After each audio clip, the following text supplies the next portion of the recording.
So I'm really happy to welcome Dr. Barbara Miller, who's a Jungian analyst in the Netherlands and has a deep experience of doing research with healers and shamans and with training Jungian analysts. So I'm really looking forward to the discussion and to how you want to kick us off here, Barbara. Okay, I think I'll just make a few comments that relate to the article that you maybe have read or not.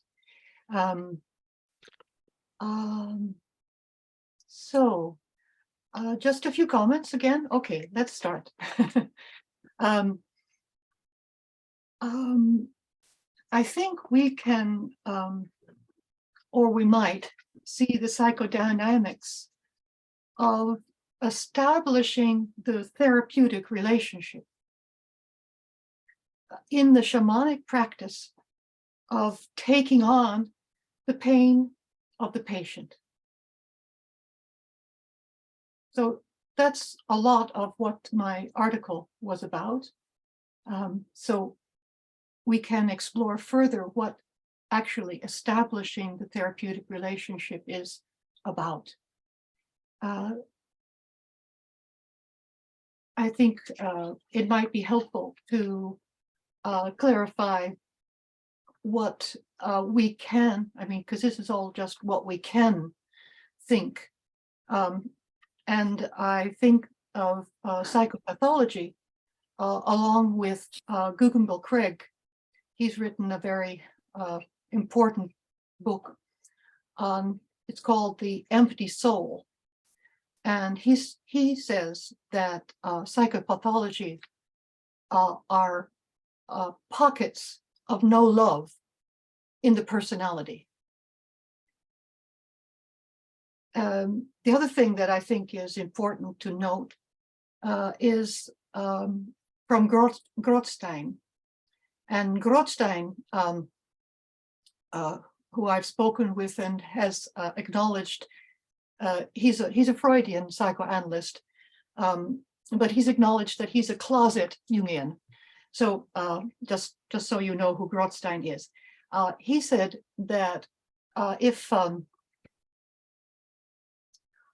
things are going well, the baby is born with a background holding object. So these elements of no love and a holding object is what I'm going to try to weave in a little bit more to what I've come to experience with the two shamans that I've had the pleasure to be sitting at their knees for a long time, and that's Nana and Sigvald. But before I go into all that, I'll give you what I think is maybe the closest to Jung understanding for pathology, and this comes from Friedrich Schelling. Now, I'm not a Schelling expert. I get my Schelling from Sean McGrath, but he's done such a great job. I'll just quote a few things that John McGrath has mentioned about Schelling. According to Schelling, the pathology is a refusal to acknowledge otherness. And Schelling writes, an incoherent and unsustainable will to be oneself the all. And Schelling continues, and he says that consciousness exists for self and other relations. Now, you see, I'm also saying that the shamanic practice is also for establishing the self and other relation. So that's what I think the establishing the therapeutic relationship is actually about. And the other thing that I like about what Schelling says that refers very well to shamanism is Schelling says that what we should be busy with is that natural poetry and natural philosophy are created collectively without reflection in life itself. So I think that's what's happening in shamanism, that there is a collective creation.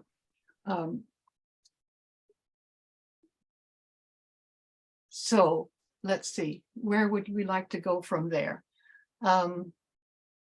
I'll just maybe give you some lead-ins to how you can see that. So in the stories that I've heard from Nonna and Sigvald, there are some ways that you can see what's going on here. And for example, one story that I heard was that a reindeer herder was walking home. It's probably the summertime where the sun does not set. So there's no telling how long he was walking. He was probably walking for 3 days. And he's coming down the hill, and he sees a village, and he goes to the village, and he sees that it's very wealthy. There are a lot of cows. There's a lot of food on the table, and the people themselves are particularly beautiful. And they invite him to sit down at table to have something to eat. And somehow he feels, no, this isn't right. And he continues walking. So he goes on and keeps walking, and he turns around. This is the story. He turns around and he sees that there is no village. Now, when this story was told, the sister of this man who's done this walking and not stopped at the village asks her father, well, what would have happened to him if he had stayed and eaten? Well, the father says, well, he would have died. So what I think you can maybe appreciate, but you need maybe a little more information about it, is that there's no question for anybody listening to this story that this man is hallucinating. In fact, he also knows that he had been hallucinating. The thing that's really interesting to okay to consider is, how did he know to continue to walk? Because he's not, what is he? Is he conscious? No, well, you know.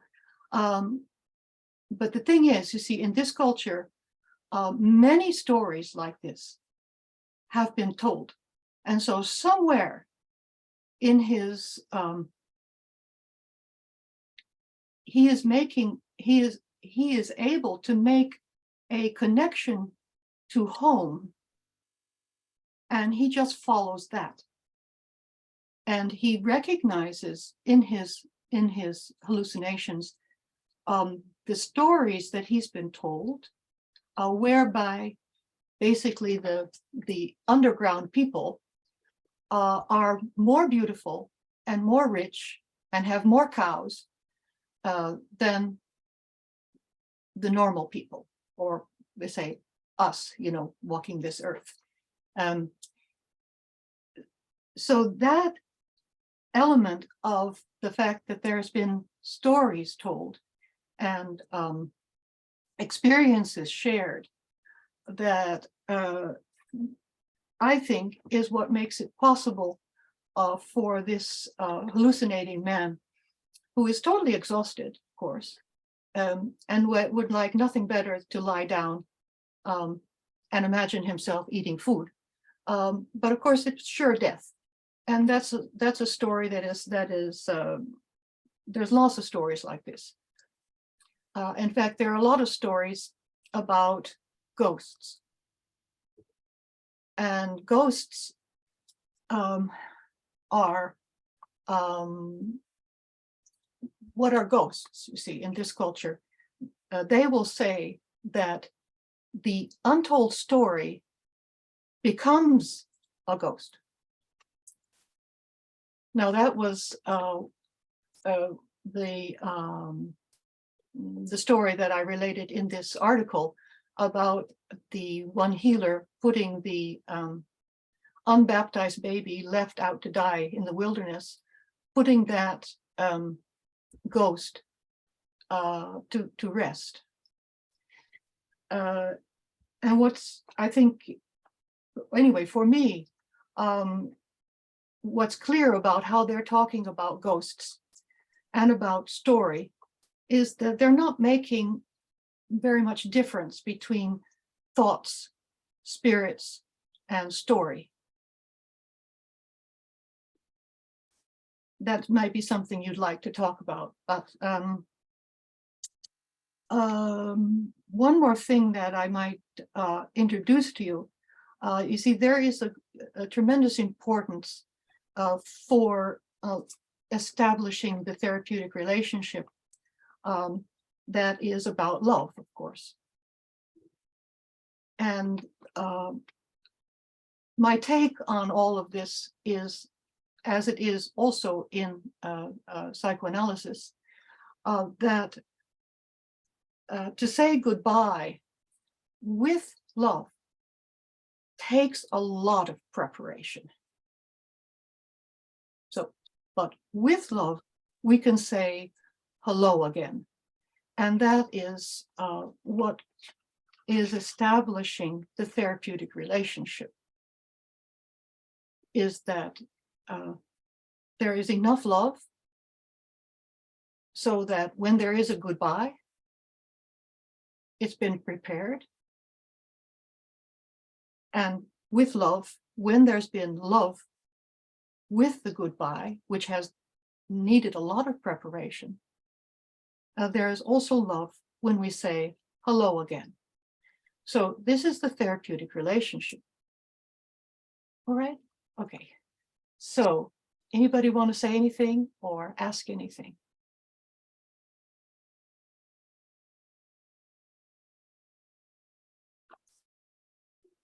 If I got a And also, question. Hi. go ahead. Yes.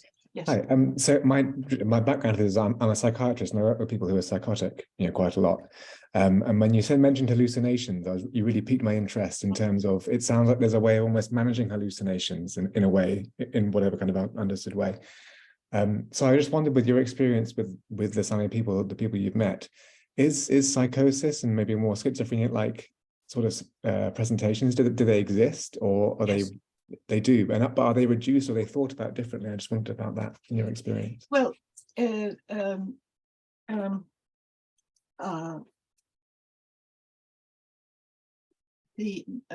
experience that Nonna had was that she had I think a niece that was probably schizophrenic and wasn't doing well at all. She was on medication, and Nonna said, when it's really severe, she will bring someone into her house to live with her for some time. And but this niece stayed with her for about a week, and Nonna said, I can't do anything for her. I see. So in a way, there was a level where it was seen that it just couldn't get dealt with in that way. It had to be something different, or I guess more medical in that situation. Well, I think what she's saying is that she could, let's say, give a diagnosis that someone is severely, let's just call it fragmented. Mm. Yeah. And she could try to unfragment them, and how that, and we can talk about how she would do that. But she would never claim that she can do anything, as a matter of fact. So, so I think the dissociation, where that comes in, is the possibility that the shaman, in terms of their own initiation, may have experienced dissociation. That's the usual way that they talk about it is dismemberment. That's part of the initiation. So when there has been a possibility to, let's say, become not dismembered, and the shaman does that, and he does that, but he does that through the gift. And so I think what you actually need to know is about the gift, because I understand the whole thing about the hallucinations is that that wouldn't be an indication of schizophrenia, of psychosis, or dissociation. In this culture, the hallucination would not indicate that. That's fascinating. Thank you. Yeah, that's really interesting. And your chapter as well, I really enjoyed reading it, just to say. So thank you. So, I guess just to continue what I think you are asking, actually, I think what you're asking is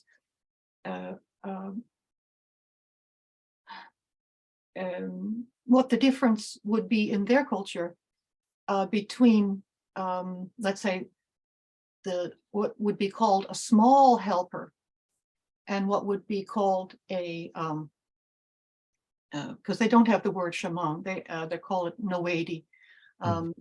So what would be called a noedi gossip. So the small gossip that happens in a community, Nana called the gossip that it's also called helper, spirit helper. That's why, the whole thing of thought, spirit, and story, you kind of have to get how they use that all together. Because you see, gossip, according to Nana, is the small helper, and it's not the noedi helper. And the gossip would be considered as a way to keep people from living their real complete life. So it's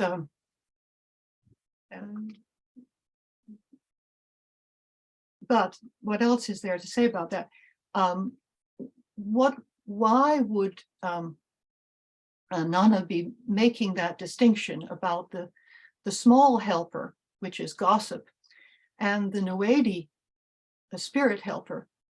So the thing is that the noedi spirit helper, you just don't have that. It's being given.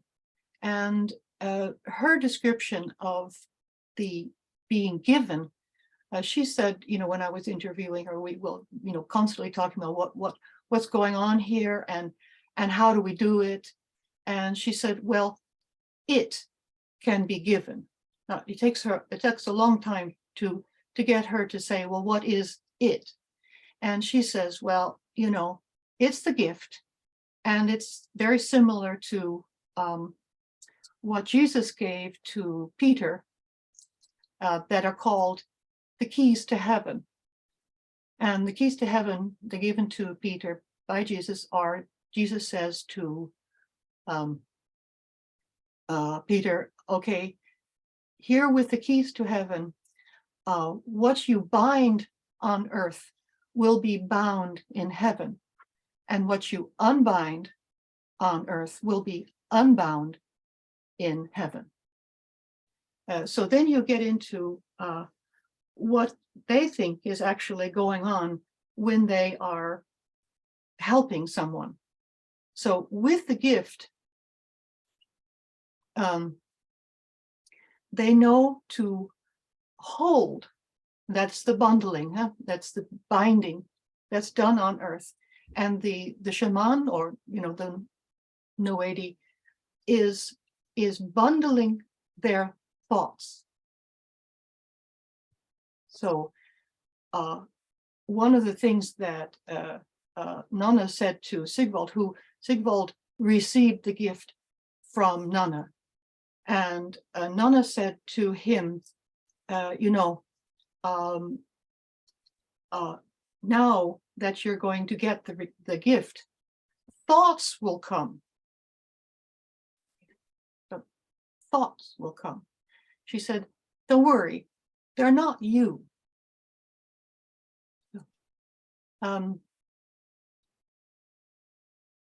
And she also said that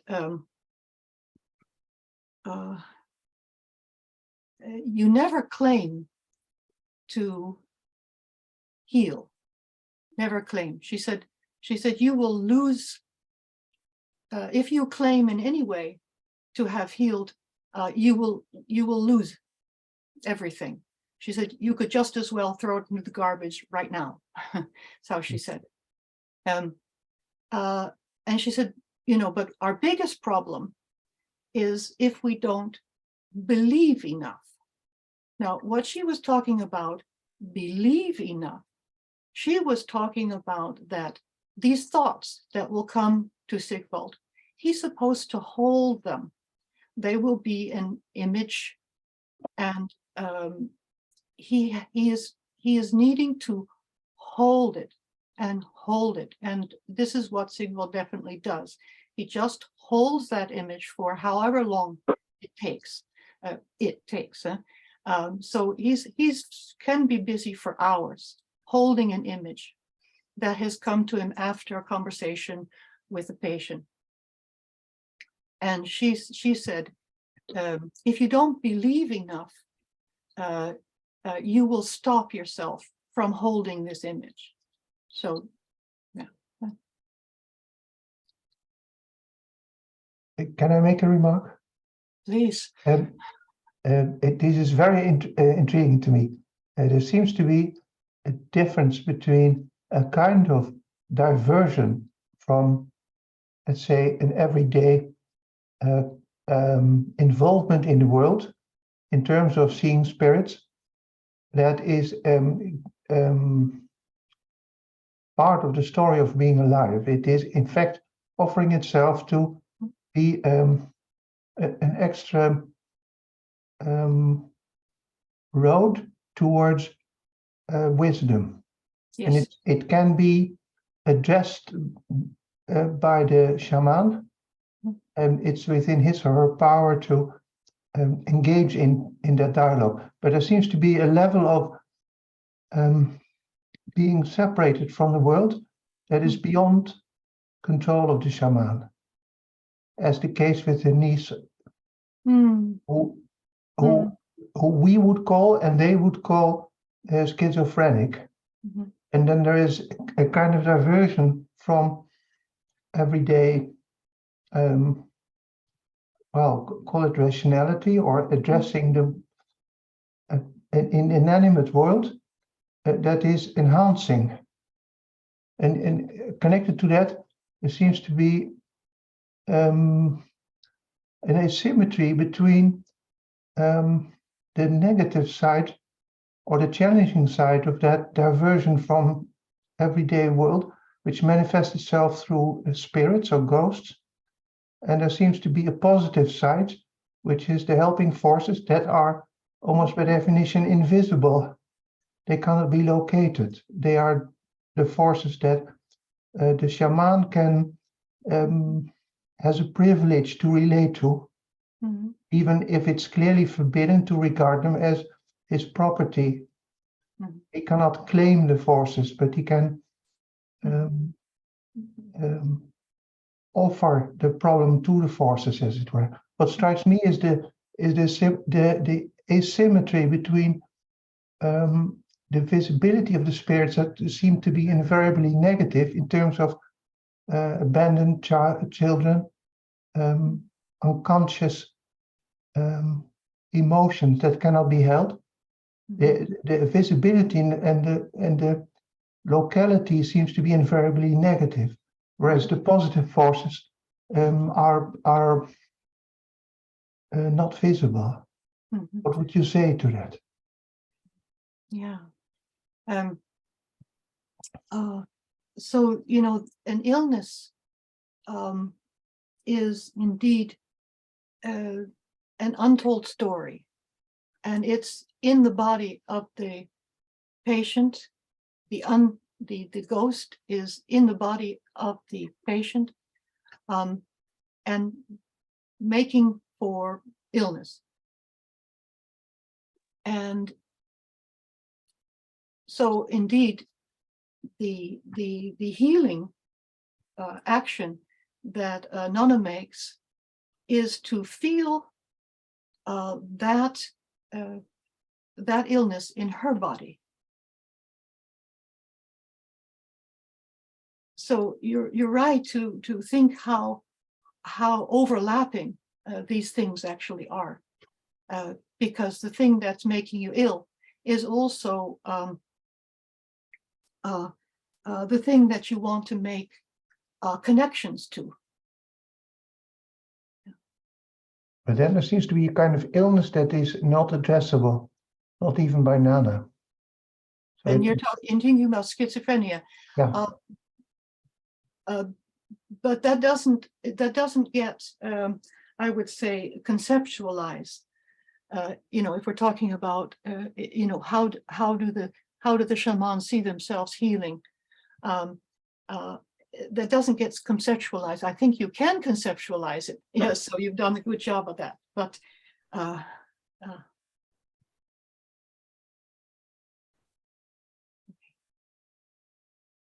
to me, it feels a bit like he's getting an image and he has to stay with it. It feels a bit like active imagination. Right. Very much. Yeah. That's right.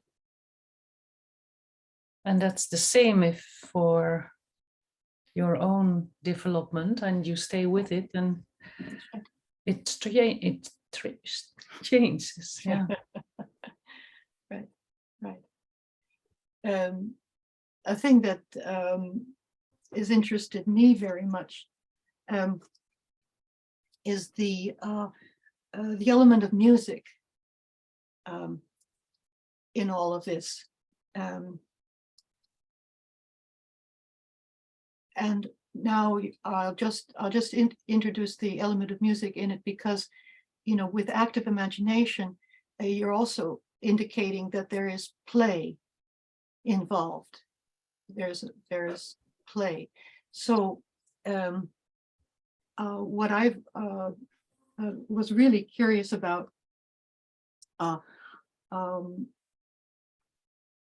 was two things that I've noticed. When Kodai and Bartók were collecting the folk songs in the countryside of Hungary and Bulgaria, etc., they were very convinced that the lullabies that the lullabies sung to them were actually shamanic songs. Yeah. And the other thing that I find very interesting about the music element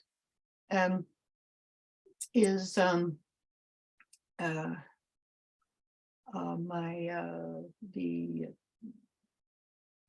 professor that I worked with for my research. He was going off to Canada among the Inuit, and he showed me a video that he'd made.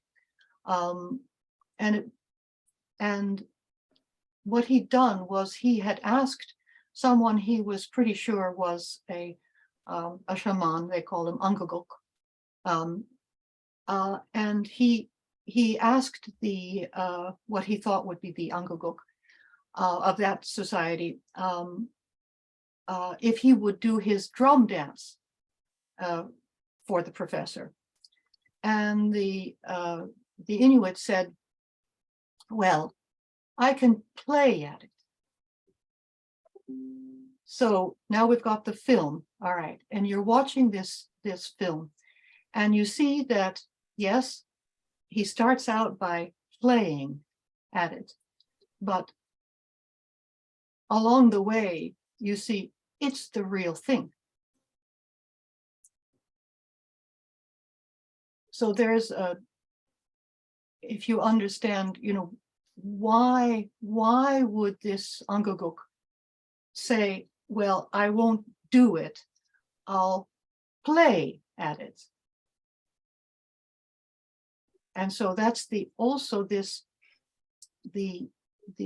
similarity between this holding that Sigvald does, getting the images, and it's indeed very close to, I think, indeed, active imagination.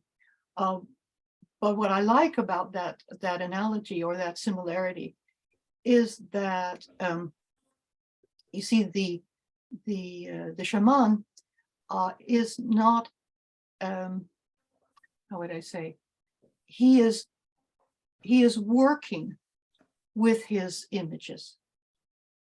And that's what's also happening in active imagination. There's being worked with. It's not just having visions. There's being worked with. And that might be a way also to say that, to have hallucinations is not to become a shaman. You have to hold your images and you have to work with them. And then there's something that's going to happen for other people. And do you have any idea how to work with them, or is it just letting them develop? Well, this is, I think what you're looking at in terms of active imagination is very close. So how do you work with your active imagination? You're very confrontational. You find out that you're having these thoughts that you didn't know you were having. And it's very confrontational. So you have to acknowledge your thoughts that you've been having, that you didn't know you were having, because the whole idea, I think, of individuation is that functioning that hasn't been available to you, you make available to you. And I think this is also what's happening in a shamanic healing, is that a functioning that was not available to you becomes available to you. One of the things that is most common as a problem is that people become immobilized, and they become immobilized when a curse is put on them. Now that's very close to a complex. Complex is also immobilizing a person. And when the shaman is busy holding the image, he will eventually be adding movements or something. Something will happen with that image. I'll give you an example. There was a young man, he was a teacher, and in a small village next to the coast.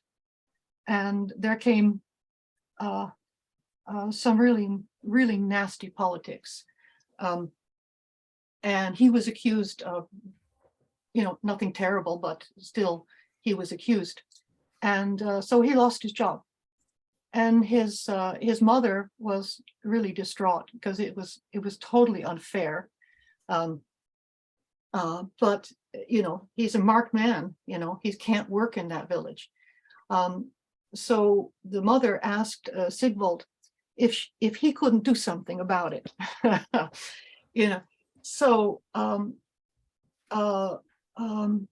Sigvald got an image of a destroyed landscape. You know, the land, it's burned down, everything is ash, it's black, and it's everywhere. There is no land that is not that. So he got an image of that. And so that was the first thing that he then told the mother. He said, I don't think there's anything to be done here. You know, I don't think there's anything to be done here. But you know, the thing goes ahead, and lo and behold, then Sigvald gets his image of this black destroyed landscape, and there's a little shoot of green, you know, and then, you know, months later, there's another little shoot of green, and that's how it went for this young man. He got a job somewhere else. He had to dislocate, you know, he didn't stay in that village. That was disaster. There was nothing there for him.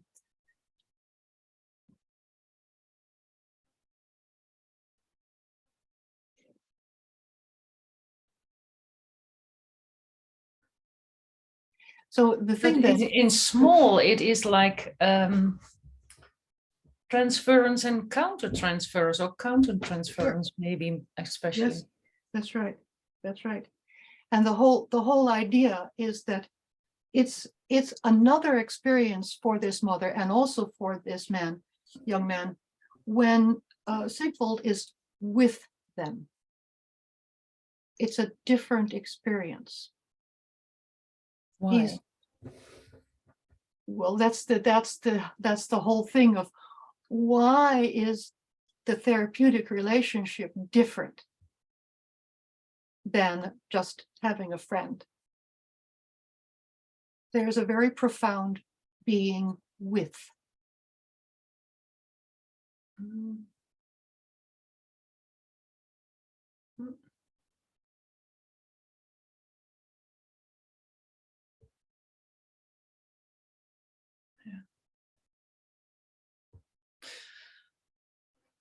Barbara, in the paper, there's a whole series of, I guess there's Sami words and terms. Oh, yes. Mm-hmm. I wondered if you could sort of unpack that a bit for us. I'm especially interested in the bijat. Is that how you say it? Yeah, bijat. That's a very important one. Yes. And some of the others that are there. I wonder if you could say, expand on some of those things. All right. Well, I think the bijat is the one you need to know about. And I've already mentioned Gotsit. That's the helping spirit, Gotsit. And I can get back to that. But I think bijat would be very, very helpful for you. In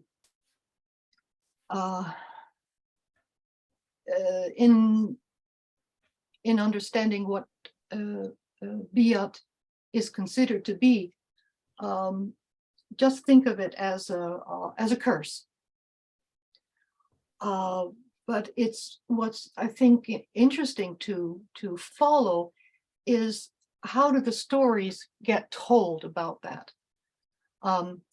So I'll tell you a rather long story, but I think it tells the whole setup. So there is should be the last great Noedi in the area. His name is Koven, and he lives in the same village as Nana grew up in. She was just a child when Koven was active, but she heard a very important story one time when Koven came to her parents after Koven had gotten into trouble. And the story goes like this. Koven had been asking a neighbor man if his daughter could help him in the house. Now, what was happening was that Coben and his wife would take people that were ill into their home and nurse them. And he was needing some help because they were kind of overfull. Maybe it was COVID. So he was asking the neighbor for that the daughter should be coming to their home and help. And the man said, no, I can't miss her. And then it seems, the story goes, that the man's a fisherman and he's getting some accidents with his boat. Now, this is when you have to understand accidents with his boat that were not anything that he could explain. That's the biat. That's the curse. So this man with the curse on his boat, this biat on his boat, he goes to another Noedi way out and away from their location, a whole other fjord, and he's arriving on land with his boat, and there is the Noedi standing there. Of course, he's not been called. This is before telephones. He's not been called. He's standing there on the coast, and he's watching this the father with his boat come into the land, and he immediately says, "You've got something attached to your boat, and we're going to send it back and see what happens." So that seems to be what was now going to happen. And who knows exactly when this next thing that happened was, but Coven is out on the fjord, and there's coming with another man. They're in a boat, small boat, and there's a whale coming. And the whale is obviously going to capsize the boat. So Colvin says to the man that's rowing, row faster, and he tries, and but it's just not going to work. This whale is really going to capsize the boat. It's just seconds away, and Colvin says out loud, he says, "I promise never to do it again," and the whale goes away. So then Colvin lands, and he goes immediately to Nana's parents and tells Nana's parents what happened, and that he has promised never to do it again. Now, that means "I promise never to do it again" is to use that kind of coercion of putting a biat on the father's boat in order to coerce him to have his daughter come and work for him. That's a coercion. And he promises never to do it again.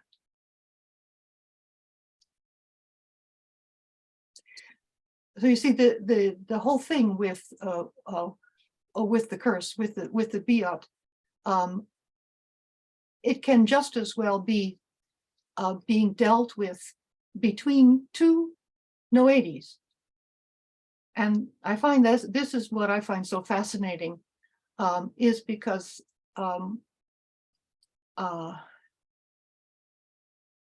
the sending of a curse is in fact quite dangerous for the Noedi who sends it. And that's what we've seen by Coven, because it can just as well be turned around and sent back. And then it can very well be the death of the first Noedi that sent the curse.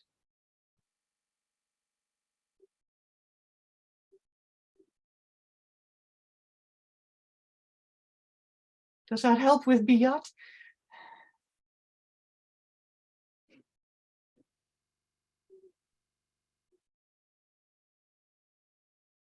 You seem to be suggesting that it's often that they could be like an unconscious thing, but sometimes they are conscious and directed.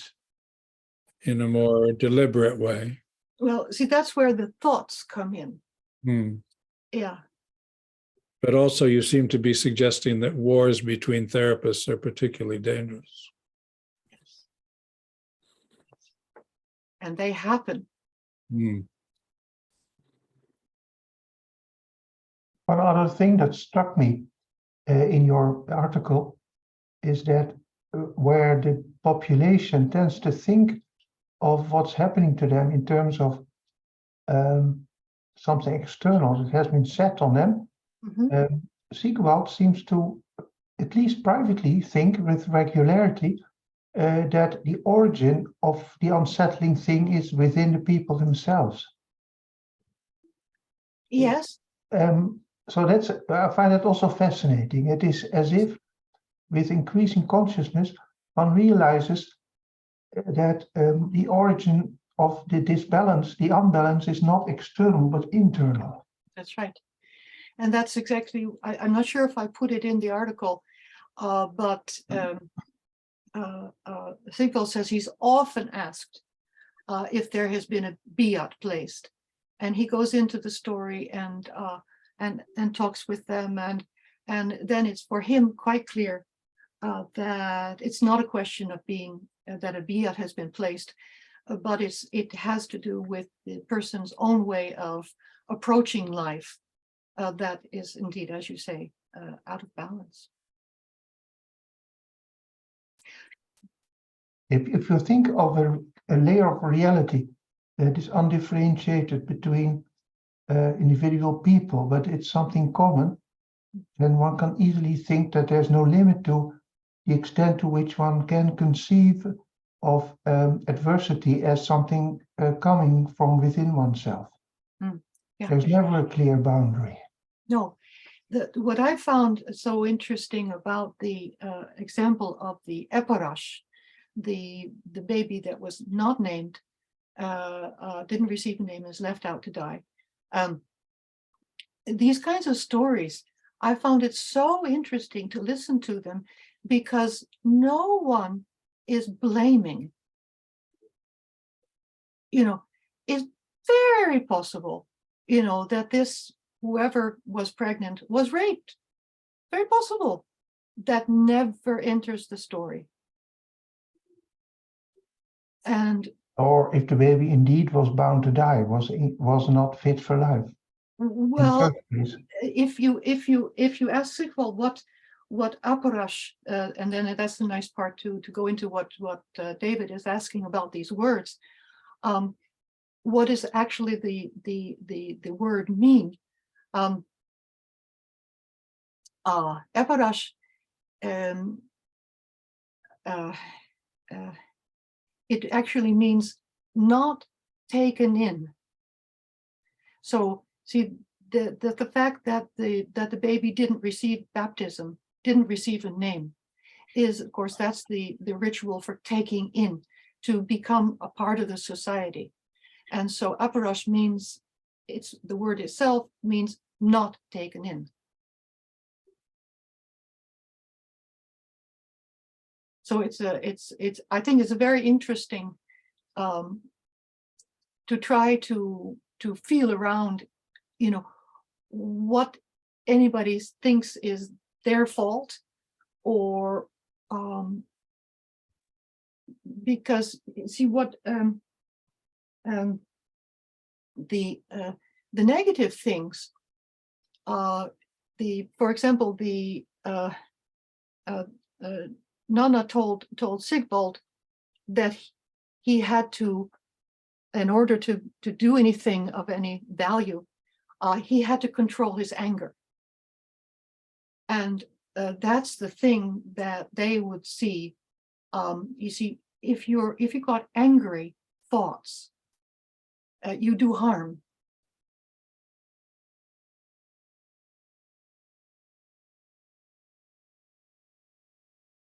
You know, that's why I'm very keen to understand how they are using their whole understanding of the system, because they are they as long as this system is operating, and I don't think it's operating actually anymore, hardly.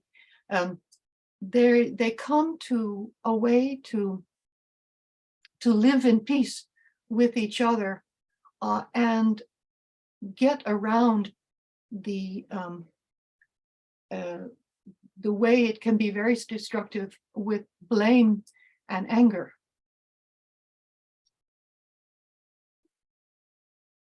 That must be true for the curses as well. What struck me when you were telling about it is that in a way the system of the curse is asking an interest for the curse. So in the end, when a curse is being sent back and fro, in fact it becomes heavier and heavier, and it Yes. only causes victims. There are no winners. There's no winners. Cursing game. No, that's right. And No winners. all these things are things that I think we Westerners would do well to consider as applicable to our reality as well. Right, right. So I was interested, you said that this way of life or way of thinking practically doesn't exist anymore. I think so. But so that made me wonder, well, where is the ghost of shamanism? Where is the ghost of the Noe? That the ghost of this way of life, this way of thinking. Yeah, because it's indeed, these stories are not really told, indeed. And that's, yeah.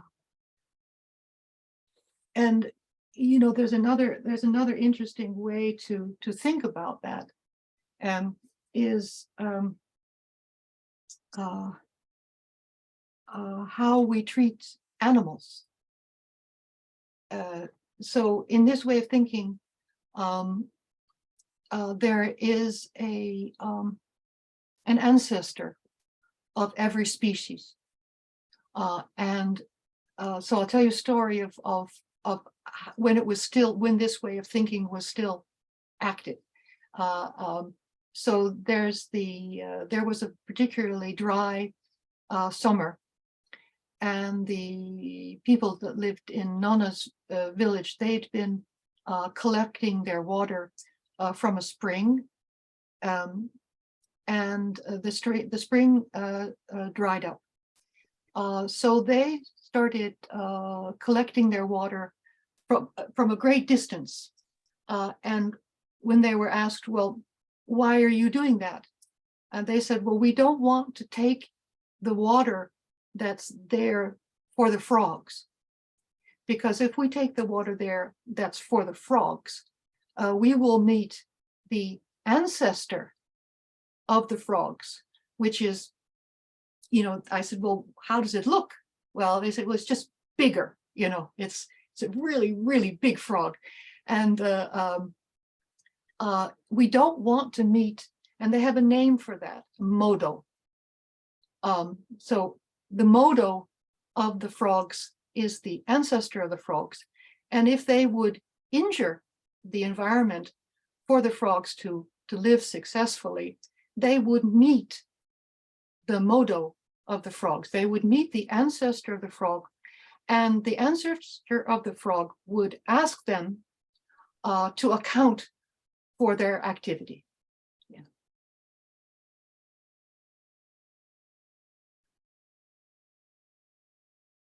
So I don't have a real answer for the ghost of the Noedi, but I think we kind of see it in our let's say depleting of the resources in the world, in the locations we live in.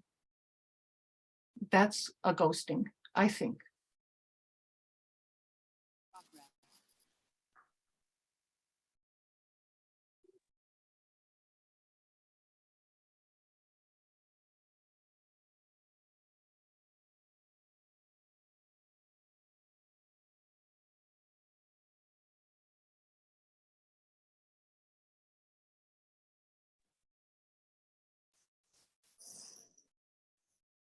So you must find it very sad.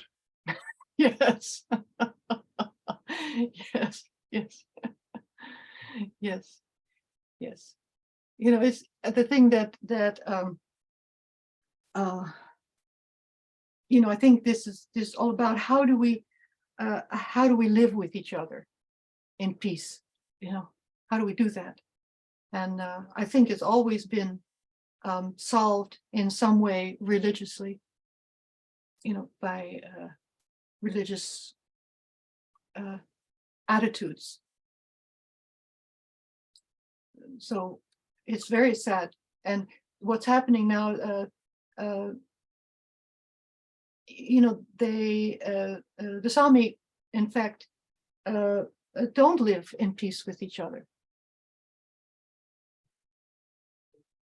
You know, it's like all other colonized indigenous people. You know, the colonists go in, they separate the group.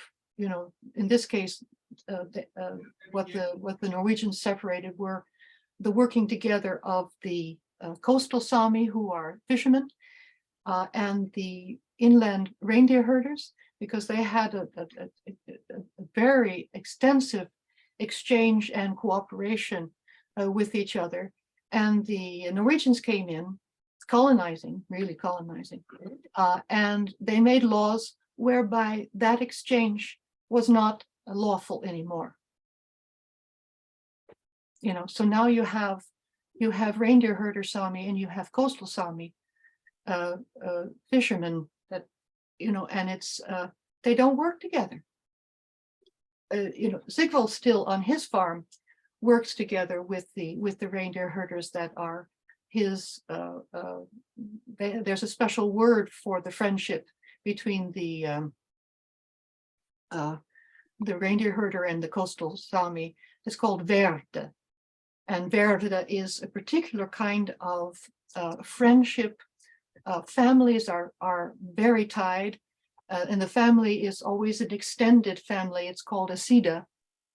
So it's a cooperating group. So so Sigvald still lives that life with the reindeer herding group sida that comes in their neighborhood. And it was an interesting. Just I'll close, I think, with this. They were talking about the reindeer herding men and Sigvald were talking one time around the kitchen table, which is where everything happens. And they were talking about the modo, and the modo is also in this case not the frog that they were talking about. They were talking about the modo of the cod, the fish. And so they were talking about how they were fishing and what they were doing about fishing. And the reindeer herder said to Sigvald, he said, you know, my son and I, maybe we're the last honest ones.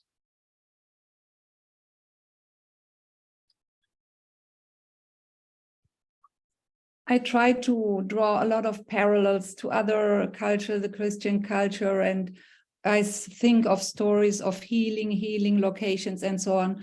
But listening to you, I am reminded of a book that I have read last year, I think. It was on the concept of egregore. This is how I would pronounce it in German. I don't know, from Mark Stavish.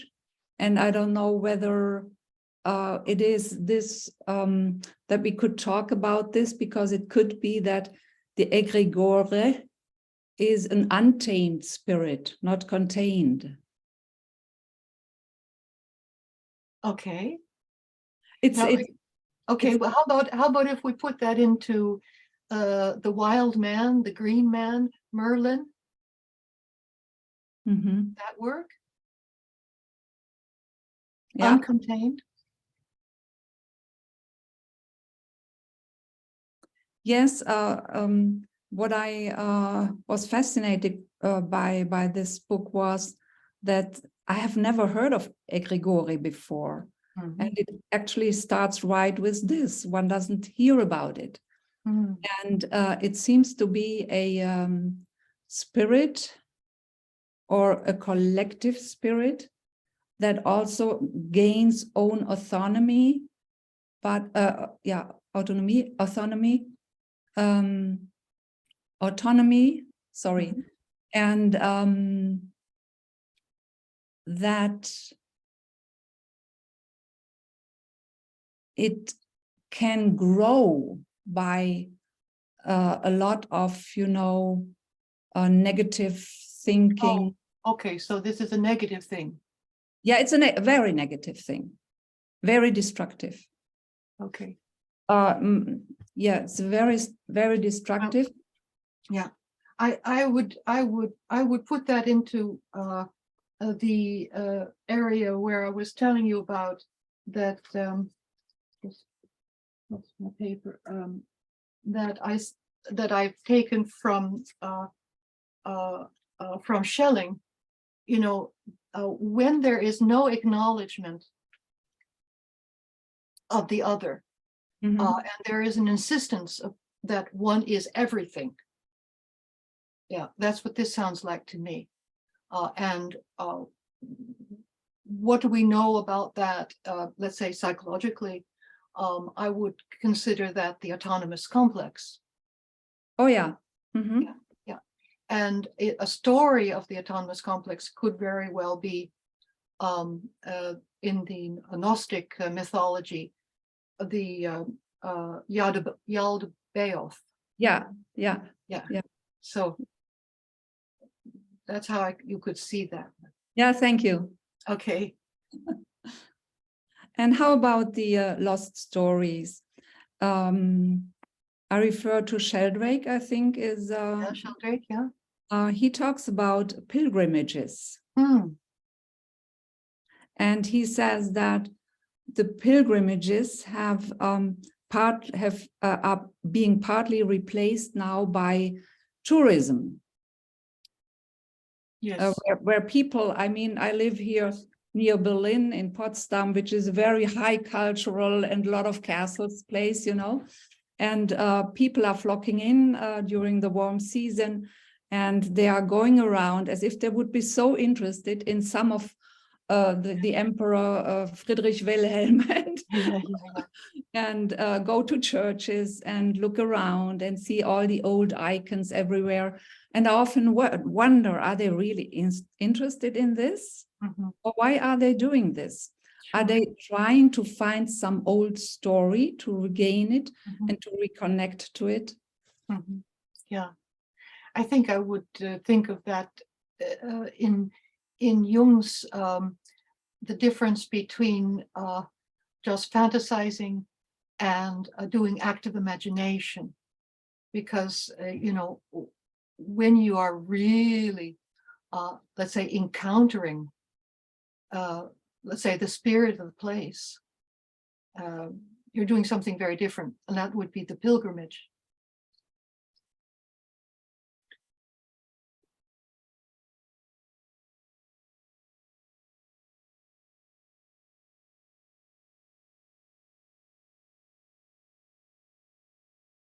So Barbara, I guess you returning again and again to those villages was like a pilgrimage. Oh, for sure. For sure. Because when I went there, I felt when I was on the coast there, in a particular place, I felt the strong need to enact a dream I'd had about 20 years earlier.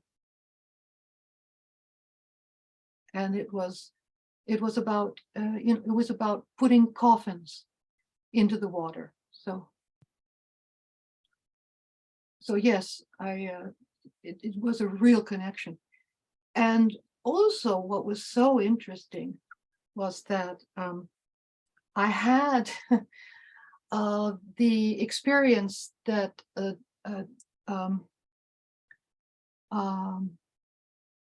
that there are stories about, and I had an experience like this before I did more research and was going back there regularly. I was just going back on my own, definitely a pilgrimage kind of thing.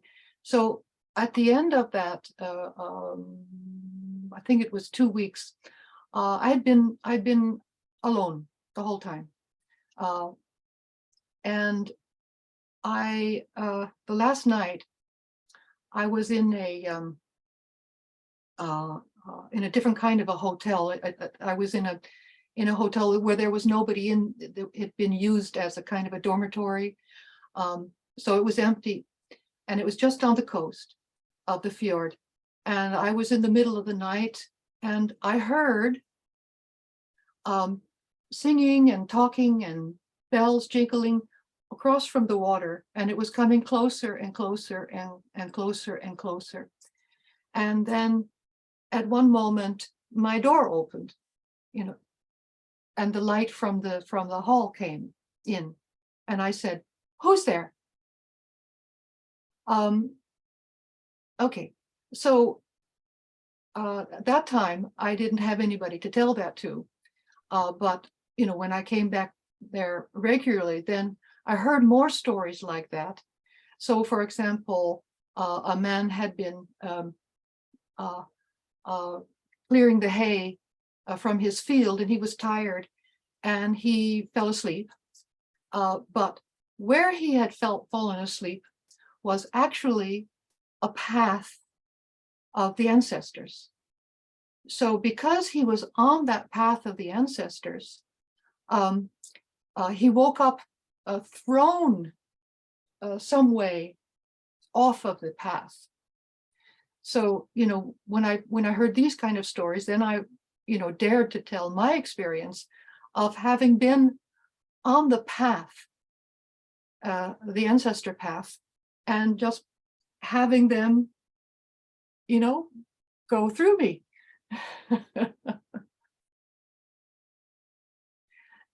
Those are things and of course,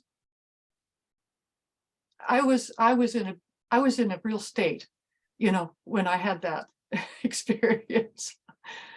Yeah, I was like before I went to sleep, I was already like incredibly happy. Yeah, I didn't know where that came from, So pilgrimage, yes. But there's I think it's in somewhere in Canada, there's a group of people, and they choose kids to train as shamans, and they say that they can tell the difference between the thin ones and the thick ones. Right. So the thin ones, the boundary between the worlds is very permeable. So like the first thing about the village where everybody was beautiful and fat, Right. that's a different world, right? So, but you're talking about how the different worlds can kind of meet, right, in some way. For sure. But I've always found that expression, the thin ones, very interesting, that somehow having a permeable psyche. I think it's accurate. That seems to apply also to training therapists. Is like you want people to apply for the training who have a kind of permeable mind or soul or whatever, so things can pass through. That's right. Pass through. Another way that it was said when Nana was initiating Sigvald, she told him one morning, I sent you something last night and I got it back. You weren't doing your thing, which was receiving, which was being permeable. I sent it, it came back, meaning you were not permeable.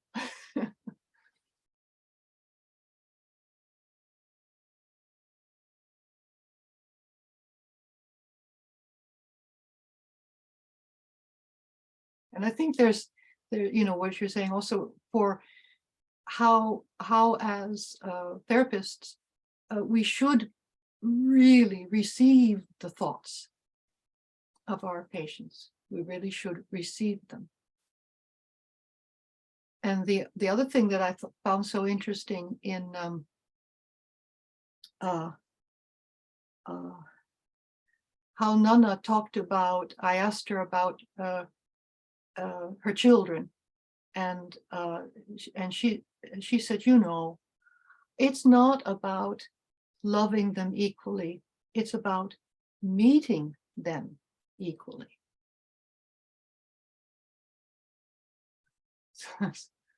Yeah. I'm just reflecting on the permeability and the thinness and the parallel between, you know, what makes the good shaman and the good therapist, or the quality rather. But it seems that some is just an innate, some of that is an innate kind of gift and talent, you know, that maybe some have, and then there's also the other, one has to learn or acquire, or really focus on cultivating, you know, those, whatever those traits are, which seems, that's such a challenge to live in, you know, for instance, this culture. Maybe this is why this is unfortunately, you know, not as robust as we would like it to be, not as, I don't want to say the word dying, because I don't want to believe that, you know, but that how hard is it to live with those gifts in this world now, you know, and how does one cultivate that? How do they cultivate that? It's almost like you have to really be removed so as not to be influenced by all of these. I think that's why there's a looking towards the East, India and China and Japan and Korea, Thailand, you know, all these places that still live this way. Yeah. And they have, I think, in their traditions, very much what you just mentioned, the idea of cultivating.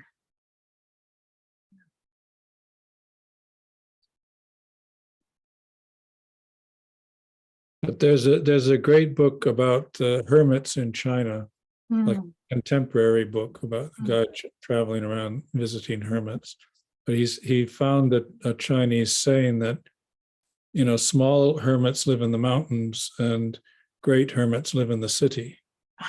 That's something, yes. Yes. So it sort of, that punctures our notion that we've got to get away to the woods in order to be sensitive. You know? Sure. Yeah, that's a nice one.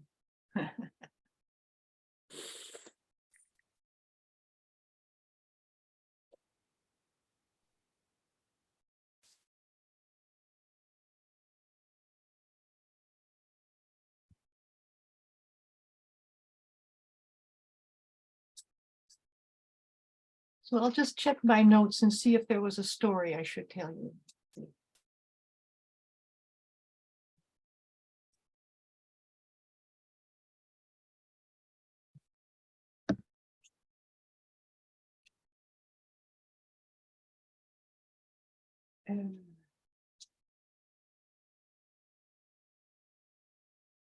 You know, the things that struck me are the similarities of the Biet with the complex. And I'm just wondering, you know, because we're talking, you know, in different ways now, but you know, what the complex does is we're in a cage, you know, we're immobilized or we're in a cage.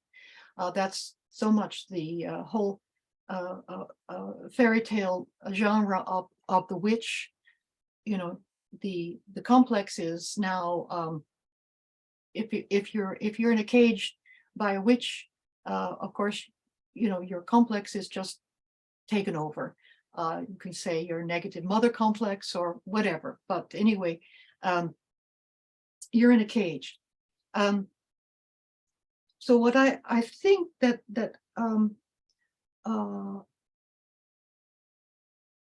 I keep wondering about is if it works to say that the therapist as well as the shaman, that they can, even when they're in the cage, they can keep feeling, they can keep thinking, even when they're in the cage.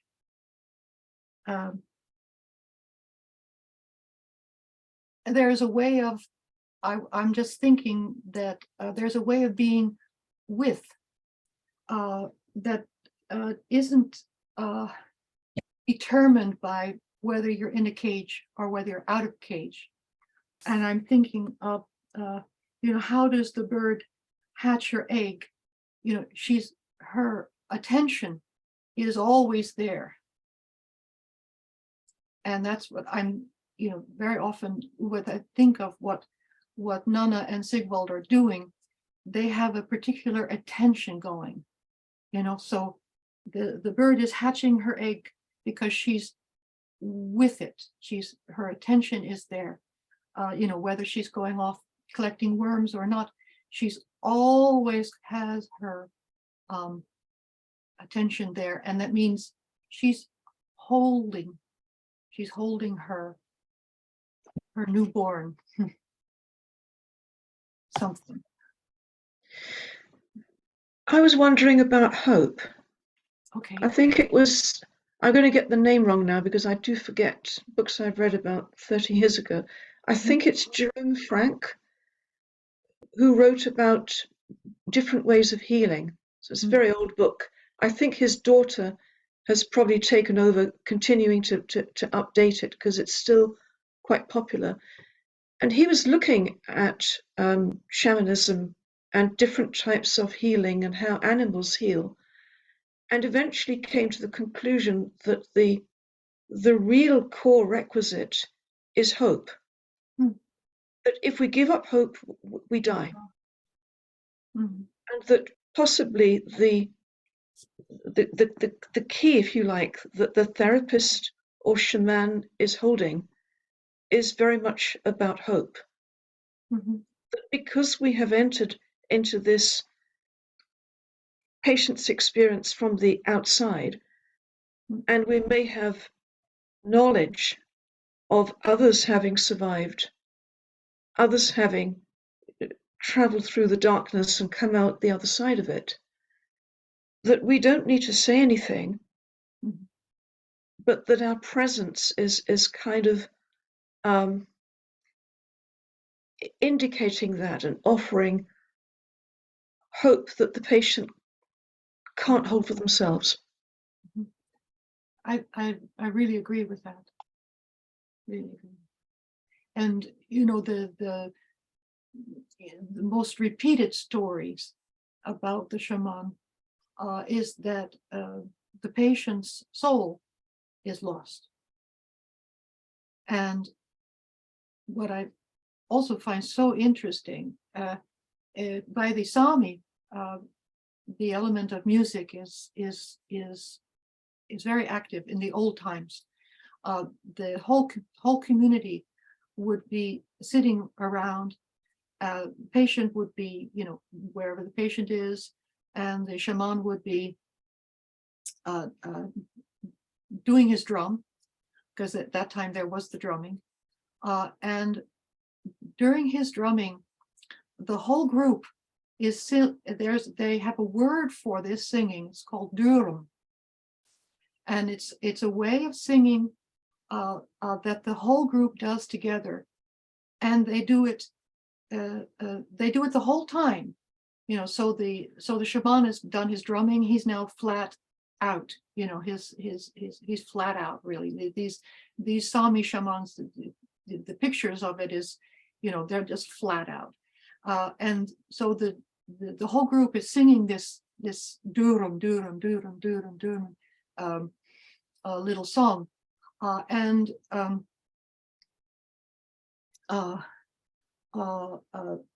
the interesting thing about these songs is it's said similar to, I'll say the example for the Inuit in Canada, but the idea of the song is that the shaman can find his way back.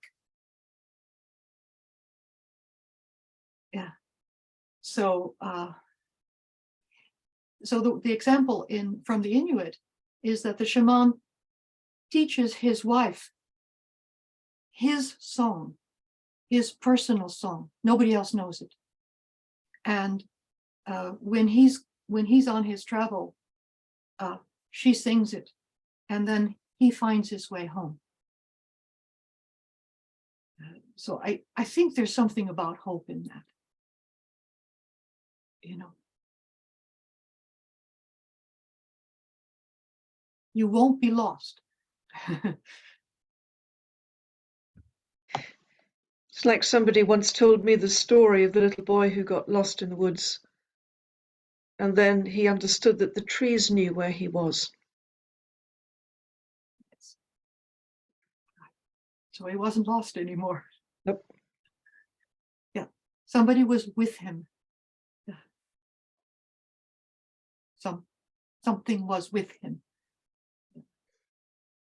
That's another thing that's interesting that is said about the Sami shaman or Nuedi. They say about him or her, they're not alone. She's not alone, or he's not alone.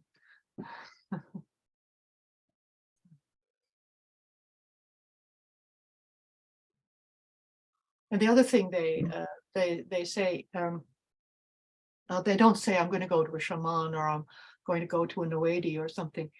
They say I'm going to go to someone who knows.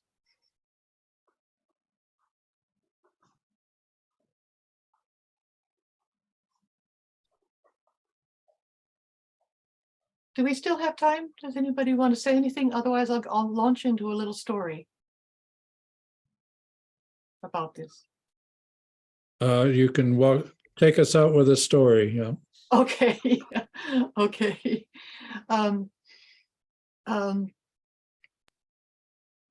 So as I said, you know, the Nuedi, the shaman, it's not called Nuedi or shaman, and it's not said anything about healing. They just say, I'm going to go to somebody who knows. And another way to say that is I'm going to consult a reader. So what does the reader do? If you can, you know, allow yourself to fantasize what is reading, you know,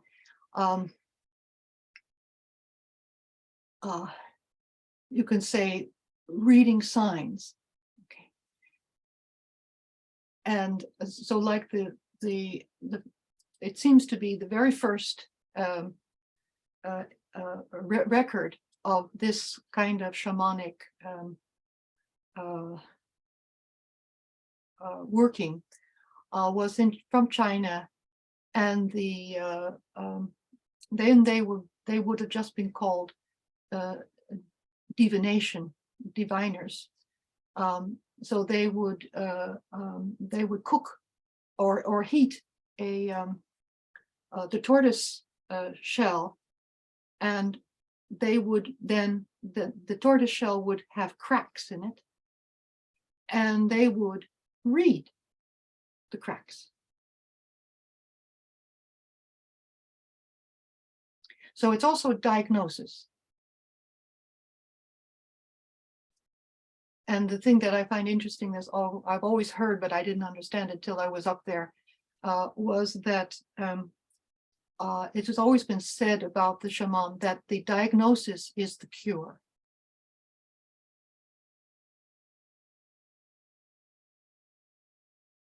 So this reading, going to the reader, you know, hearing basically what are the patterns happening now.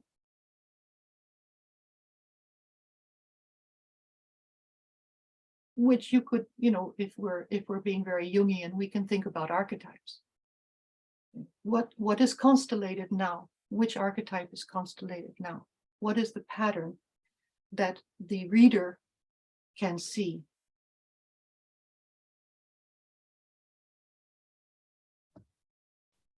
I was I thinking, think that, yes, I was Yeah. thinking a lot about this comparison of the Beat and the complexes, Yeah. and how Nana said that they should be cleared up and not sent back.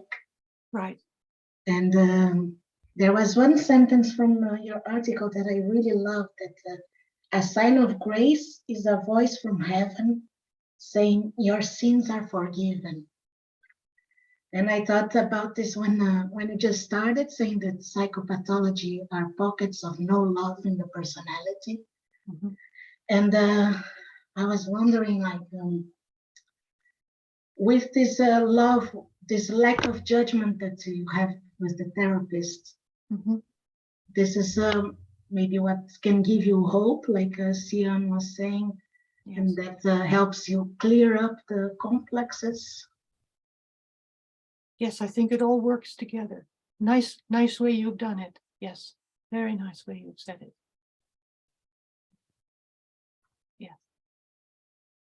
Also works with the anger, I think, Yes. from I forgot his name, sorry.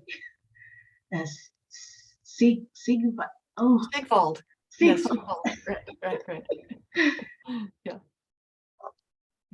Well, Yes. thank you so much, Barbara, for a very rich discussion. Appreciate the work you're doing. And thank you, Well, thank you thank to you everyone. for coming and Thank you. contributions. Okay, bye for now. Thank you for all. Thank you. Thank you Thank so you, everyone. much. Have a good evening. Bye bye. Thank you, Thank you. Barbara, and Okay, all. thank you. Okay, bye. Bye. Thank you. Bye-bye. Thank you. Bye-bye. Bye-bye.